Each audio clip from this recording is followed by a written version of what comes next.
Fala piloto, seja muito bem-vindo a mais um vídeo aqui no canal da Top Pilot. E no vídeo de hoje eu quero te explicar como funciona o motor de um avião.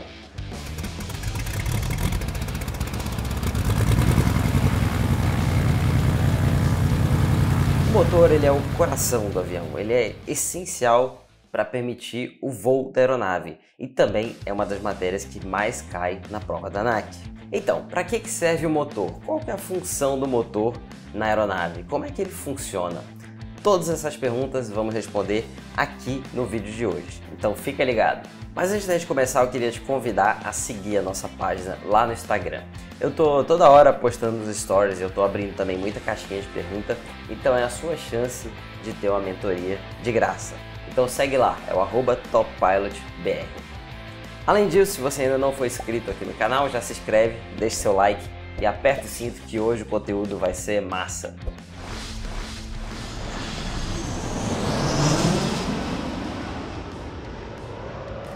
Bom, então vamos começar a nossa aula de hoje. Vou falar sobre motores, como eu comentei, então é uma aula bem completa, vou falar bastante sobre os motores. Então começando, o que é um motor? Um motor é um dispositivo que ele vai gerar energia mecânica através de um outro tipo de energia, seja esse tipo de energia elétrica, térmica, etc. Ele basicamente é um transformador de energia, ele vai transformar um tipo de energia em outro tipo de energia. Por exemplo, os motores elétricos. Os motores elétricos eles transformam energia elétrica em energia mecânica. Os motores térmicos, eles transformam energia térmica proveniente da queima de algum combustível em energia mecânica. Na aviação, atualmente, não se utiliza muito motores elétricos. Por quê? Por causa do peso da bateria. O motor elétrico ele é bem eficiente, ele é bem econômico, só que ele necessita de uma bateria muito grande para funcionar. E atualmente as baterias elas são muito pesadas, então acaba não compensando muito o peso da bateria para a gente ter uma aeronave com um motor elétrico. A gente já tem algumas aeronaves no mercado com motor elétrico, por exemplo, tem a Pipistrel Velis Electro, que é uma aeronave que tem 1h30 de autonomia aproximadamente, que é ideal para instrução. Então o mundo está progredindo bastante nessa área de motor elétrico e eu acho que no futuro uma boa parte da aviação vai ser elétrica sim, mas por enquanto a grande maioria dos motores aeronáuticos são motores térmicos, que são os motores que vão gerar energia mecânica através da energia calorífica que é obtida por meio da queima do combustível. E qual que é a função do motor na aeronave? Então vamos lá. Eu não sei se você já viu um vídeo que eu explico, que eu falo bastante sobre as 4 forças que atuam na aeronave. Basicamente a gente tem a sustentação, o peso, a tração e o arrasto. Qual que é o objetivo do avião? O objetivo do avião é que ele saia do chão, é que ele voe. Então, para que ele saia do chão, ele precisa ter alguma força que vá balancear o peso do avião, que vá ser maior do que o peso do avião. Essa força é a sustentação.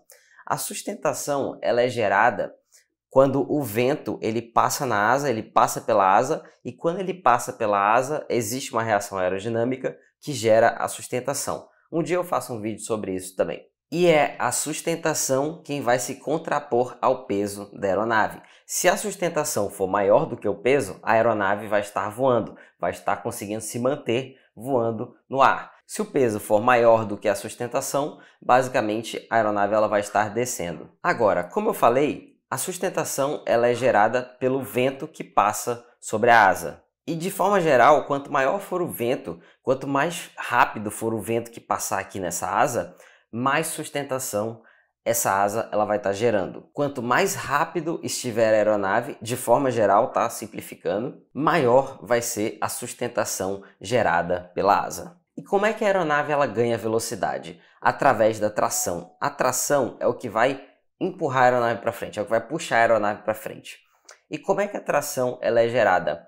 Ela é gerada através do motor. Então, o motor, qual que é a função dele na aeronave? É gerar velocidade, para que essa velocidade gere um vento em relação à aeronave, e esse vento em relação à aeronave, que a gente chama de vento relativo, ele gere sustentação para se contrapor ao peso do avião. Rodrigo, e o arrasto? O arrasto é a resistência do ar. Então, sabe quando você está andando num carro a 100 km por hora, que você bota a mão para fora do carro, da janela do carro, e você sente uma resistência do vento na sua mão? Essa resistência é chamada de arrasto na aviação. ela tenta segurar, ela vai tentar frear o avião. Então a tração ela tem que ser maior do que o arrasto para fazer com que a aeronave ganhe velocidade. A aeronave ganhando velocidade vai aumentar o vento relativo, o vento vai estar contrário, o vento relativo sendo alto vai gerar mais sustentação e vai fazer a aeronave sair do chão. Então a função do motor é gerar tração para poder vencer o arrasto, para poder gerar vento relativo, para poder gerar sustentação. E quais são os tipos de motores que a gente tem disponíveis? Então basicamente a gente tem dois tipos de aeronaves, dois tipos básicos de motorização. A gente tem o avião a hélice e o avião a jato, também chamado de avião a reação.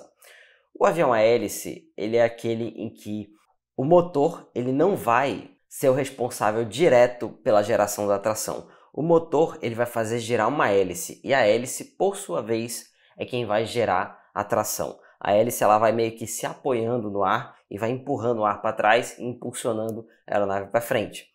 Dentro dessa categoria de aeronaves a hélice, a gente tem dois tipos de motores, que é o motor a pistão, também chamado de motor convencional, e o motor turbohélice. Já no avião a reação, também chamado de avião a jato, o motor ele é responsável direto por impulsionar a aeronave para frente. Então a gente não tem hélice nesse tipo de aeronave. Basicamente o combustível ele vai entrar dentro do motor, ele vai ser queimado e quando esse combustível queimar, ele vai expulsar gases com uma intensidade, com uma força muito grande. E esses gases sendo impulsionados aqui para trás é quem vão empurrar a aeronave para frente, através da lei da ação e da reação. Por exemplo, sabe quando você pega uma bexiga dessa de aniversário, você enche a bexiga e você fica segurando a boca dela. Quando você solta a boca, o ar que está dentro da bexiga, sob pressão, ele vai sair por essa boca e a bexiga ela vai sair voando lá para longe, né? Ela vai ser impulsionada para frente. Por quê? Justamente pelo princípio da ação e da reação. O ar ele está saindo para trás e aí ele vai empurrar a bexiga para frente por causa da ação e da reação. Esses motores, que são o motor turbojato e o motor turbofan, eles atuam exatamente assim. Eles vão pegar uma massa de ar, vão empurrar ela para trás. Essa massa de ar sendo empurrada para trás é quem vai empurrar a aeronave para frente através da reação. Então agora vamos falar um pouquinho sobre cada um desses tipos de motores. Então o primeiro tipo de motor é o motor a pistão, também chamado de motor convencional.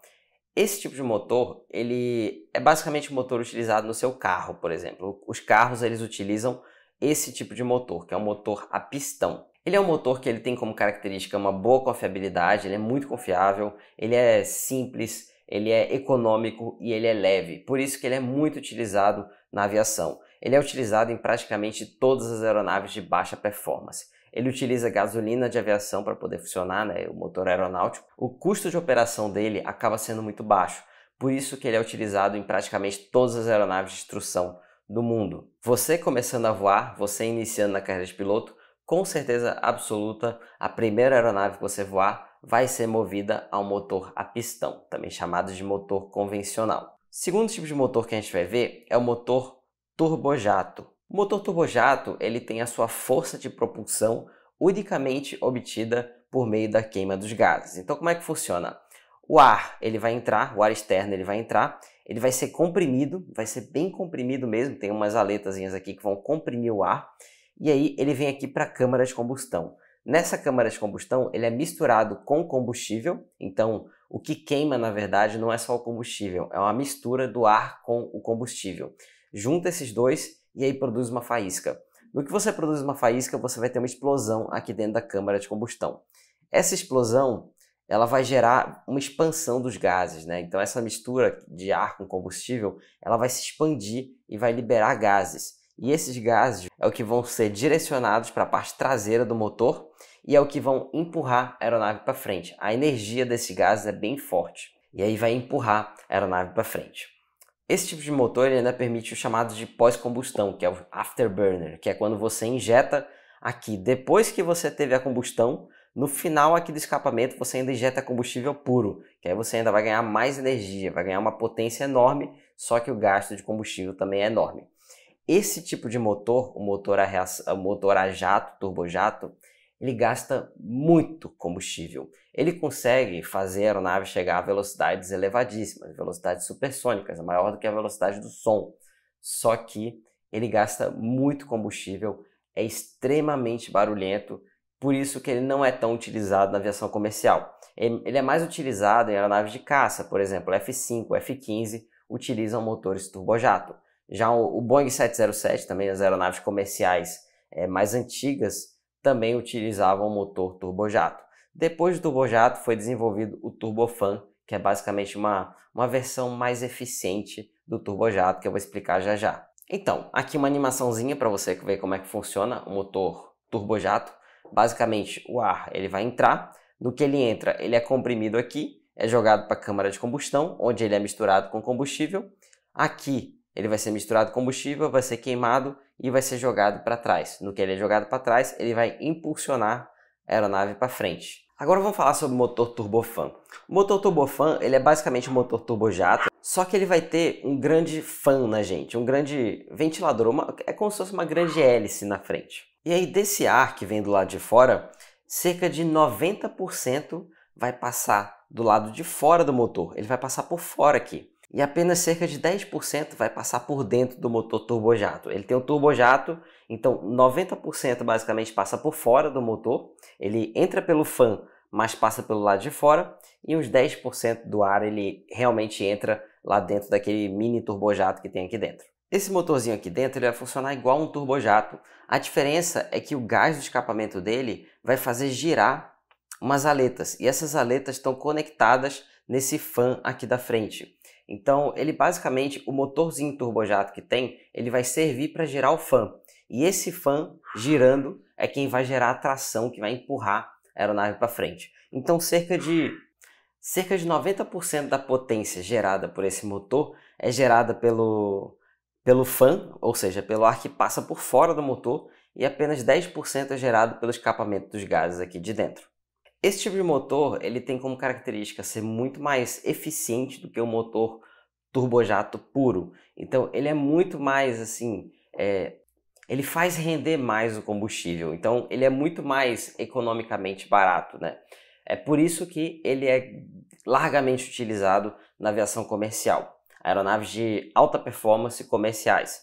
Então jatinhos executivos, os jatos de linha aérea, por exemplo, Boeing 737, 747, 777, A320, A350, A380, praticamente toda a aviação comercial atualmente utiliza motores turbofan. Você vê que o princípio de funcionamento dele é muito parecido com o turbojato. Você vê que tem uma grande parcela do ar. Uma parcela do ar vai por fora do motor, outra parcela do ar vai por dentro. Normalmente, em aeronaves comerciais, a proporção é de 80%, 90% do ar que passa aqui por fora, nessa parte aqui de fora, e apenas 10% a 20% que passa por dentro do motor. Esse motor aqui da imagem, como você pode ver, dá para ver que é basicamente 50% passa dentro e 50% passa fora. Esse motor ele seria considerado um turbofan de low bypass, ou seja, de baixa quantidade de ar que vai pelo lado de fora. Ele é bem menos econômico, esse motor aqui. Esse motor aqui talvez seja de um jatinho, alguma coisa assim. E aí o ar que passa por aqui por dentro do motor, ele vai ser queimado, né? Vai gerar, ele tem meio que um turbojet aqui dentro. E aqui na saída ele vai passar por umas aletas que são interconectadas por um eixo aqui nesse fan.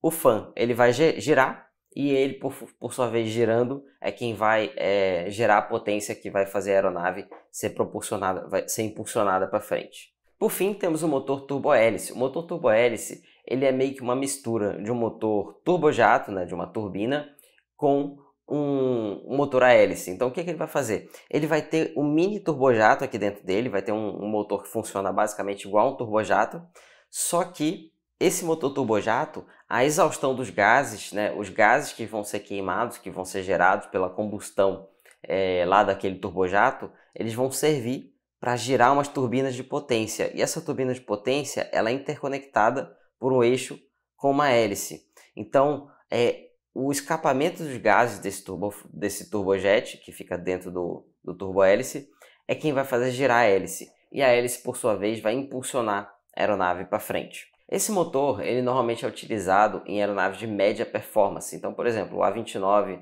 um Caravan, um ATR, utilizam esse tipo de motor. Então, o ar ele vem, ele entra dentro do motor, ele vai ser queimado, na saída ele vai girar essas aletazinhas, que são chamadas de turbina de potência, que é interconectada com a hélice. Então a hélice vai girar e a hélice, por sua vez, é que vai impulsionar a aeronave para frente. Bom, agora vamos focar um pouquinho mais no motor a pistão, que é o motor que a gente vai estudar um pouquinho mais aqui nessa aula. O motor a pistão, basicamente, ele vai transformar a energia calorífica em energia mecânica. A hélice, por sua vez, o motor a pistão, ele precisa ter uma hélice. O motor a pistão, ele só vai servir para girar a hélice. Ele vai ter energia mecânica para girar uma hélice. A hélice, por sua vez, é quem vai transformar essa energia mecânica em energia cinética, ou seja, em velocidade, em movimento para a aeronave. Um motor a pistão, ele basicamente possui cilindros em seu interior. Ele pode ter 2 cilindros, 4 cilindros, 6 cilindros, 8 cilindros, enfim, a quantidade de cilindros é variável, né? Pode de acordo com o fabricante, de acordo com o modelo do motor. Cada cilindro vai ser responsável por uma queima de combustível, ele vai ter um pistão dentro dele. Então aqui nessa aula, o que a gente vai fazer? A gente vai estudar cada cilindro, como é que funciona um cilindro, como se fosse um motor de um cilindro, para você entender quais são os processos que ocorrem dentro do cilindro. Esses processos, né, o motor que a gente vai estudar aqui é um motor de 4 tempos, que é também chamado de motor com ciclo de Otto. Existem motores basicamente de 4 tempos e motores de 2 tempos. O mais comum na aviação é motor de 4 tempos. Motor de 2 tempos não é utilizado na aviação, vai ser utilizado mais em karts, por exemplo, mas ele não é muito utilizado na aviação. A característica de um motor de 2 tempos não é boa para aviação. Mas antes de a gente falar sobre os tempos do motor, eu queria falar contigo sobre alguns conceitos básicos, né, para você entender como é que funciona. Então vamos lá. Primeiro, aqui a gente tem um cilindro, tá? Aqui a gente tem uma imagem de um cilindro. Aqui no cilindro, a gente tem dentro dele o pistão. O pistão é essa partezinha daqui que ela vai ficar subindo e descendo. O pistão ele é interconectado por uma biela no eixo de manivelas. A parte central do motor que vai ficar girando é o eixo de manivelas. A biela ela só serve para transformar esse movimento circular do eixo de manivelas em um movimento retilíneo do pistão. Basicamente para isso que serve. O eixo de manivelas, por sua vez, ele é conectado normalmente à hélice do avião. Então todo motor ele serve para fazer girar o eixo de manivelas, que vai ficar girando lá dentro do motor, e no final do motor esse eixo de manivelas vai ser ligado diretamente na hélice, que vai fazer girar a hélice por sua vez vai gerar um movimento para a aeronave. O pistão, não sei se você já viu algum vídeo de um motor funcionando, ele basicamente vai para cima e para baixo dentro do cilindro. O ponto mais alto desse pistão é chamado de PMA ou PMS, que é o ponto morto superior ou ponto morto alto, que é esse ponto aqui do pistão. Quando o pistão está no seu ponto mais alto, ele vai estar no PMS. Quando ele está no ponto mais baixo, ele vai estar no PMI, que é o ponto morto inferior, que seria quando ele estivesse, por exemplo, aqui, nessa parte mais baixa dele. Aqui, por exemplo, ele está no ponto morto inferior. Aqui ele está no ponto morto superior. Então o pistão ele fica basicamente fazendo esse movimento, de subindo e descendo dentro do cilindro. Então, como você pode ver aqui nessa imagem, né, nesse videozinho que está rolando, o pistão ele fica subindo e descendo, e ele transmite esse movimento retilíneo dele, de subida e descida, ele transforma esse movimento em um movimento circular do eixo de manivelas. Essa parte central aqui é o eixo de manivelas. Ele está girando em torno do seu próprio eixo, né, esse eixo de manivelas, e é ele que é conectado à hélice. Então, basicamente, o motor ele possui 4 tempos, né? O motor do ciclo de Otto ele possui 4 tempos, que é o de admissão, compressão, tempo motor e escapamento. Cada um desses tempos faz o eixo de manivela girar 180 graus. Ó, tempo 1, admissão. Você vê que o eixo de manivela girou 180 graus. Compressão, girou mais 180. Tempo motor, girou mais 180. Escapamento, girou mais 180 graus. Ou seja, toda vez que o eixo de manivelas der 2 voltas, ele realizou um ciclo completo. Esse ciclo é chamado de ciclo de Otto, que possui 4 tempos. Desses 4 tempos, apenas um deles vai produzir potência, que é justamente o tempo motor, que é esse que acabou de passar. Olha, admissão, compressão, aí agora tempo motor, que é quando explode realmente a gasolina dentro do motor, e por fim o escapamento. Só no tempo motor é que o o motor vai estar gerando potência. Nos outros 3 tempos, eles são meio que preparativos para o tempo motor. Vamos ver agora cada um desses tempos individualmente para que você possa entender melhor. Então vamos lá. O primeiro tempo, o tempo 1 é chamado de tempo de admissão. Nesse tempo, o pistão ele vai iniciar aqui no ponto morto superior e ele vai descer até o ponto morto inferior dele. Nisso que ele se desloca do ponto morto superior para o ponto morto inferior, ele vai estar gerando um vácuo dentro do cilindro. Pensa como se fosse uma seringa. Quando você puxa uma seringa, ela não cria um vácuo, ela não puxa o líquido para dentro dela. É basicamente isso que você está fazendo. Uma seringa nada mais é do que um pistão. Quando você puxa o êmbolo da seringa, você está criando um vácuo dentro da seringa e está puxando o líquido para dentro dela. Quando o motor faz exatamente isso, tem uma válvulazinha aqui em cima que abre, que é chamada de válvula de admissão, e aqui por dentro vai entrar a mistura de ar com combustível. Então o combustível ele vai entrar dentro do cilindro nesse momento, que é o tempo de admissão. Ele vai ser sugado para dentro do cilindro por conta desse aumento do volume do cilindro, né? O pistão ele vai sugar a mistura de ar com combustível para dentro do cilindro. Nisso você pode ver que o eixo de manivelas ele gira 180 graus durante esse tempo. Aqui ele está no loop infinito, tá? Aqui no ciclo, no tempo de admissão. O segundo tempo é o tempo de compressão. Então ele vai se iniciar com o pistão aqui no ponto morto inferior e vai terminar com o pistão no ponto morto superior. Nesse momento, quando a gente inicia esse tempo, a válvula de admissão ela vai fechar. Então as duas válvulas nesse momento estão fechadas. Essa aqui é a válvula de admissão e essa aqui é a válvula de escapamento. Nesse momento as duas válvulas estão fechadas, ou seja, o cilindro ele é um local que ele não permite a fuga de nada, né, de ar, de nada. E aí o que acontece? O pistão ele vai subir. No que ele subir, ele vai comprimir essa mistura de ar com combustível. Então, no tempo de admissão, aqui dentro do cilindro, encheu de ar e encheu de combustível. Nesse segundo tempo, ele vai comprimir isso aqui. Vai ficar bastante pressionado, a pressão vai ficar bem alta lá dentro do cilindro. E esse é o preparativo. Você vê que você vai estar com combustível sob pressão lá. A única coisa que vai estar faltando é uma pequena faísca para explodir esse negócio todo que a gente vai ver no próximo tempo. Nesse segundo tempo da compressão, o eixo de manivelas ele vai ter girado mais 180 graus. Você vê que ele gira mais 180 graus. Então, por enquanto, ele já deu 360 graus, ele já girou 360 graus. Ou seja, o eixo de manivela deu uma volta completa. E passaram-se 2 tempos. O tempo de admissão, quando o pistão desceu e permitiu a admissão da misturar combustível dentro do motor. E o segundo tempo, que é o tempo da compressão, que comprimiu essa mistura ar-combustível. Agora vamos para o terceiro tempo, que é o tempo motor. É quando realmente ocorre a explosão dentro do motor. Ele começa quando o pistão está aqui no ponto morto superior.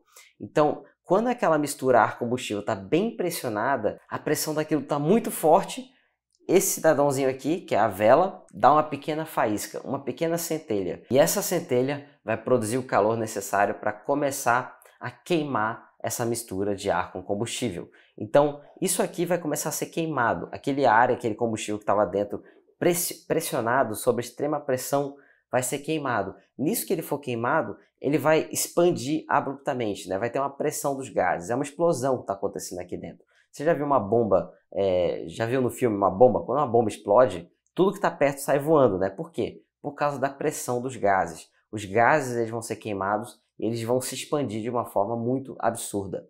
Então a pressão aqui dentro do cilindro vai aumentar absurdamente. Essa pressão vai empurrar o cilindro para baixo com uma força monstruosa.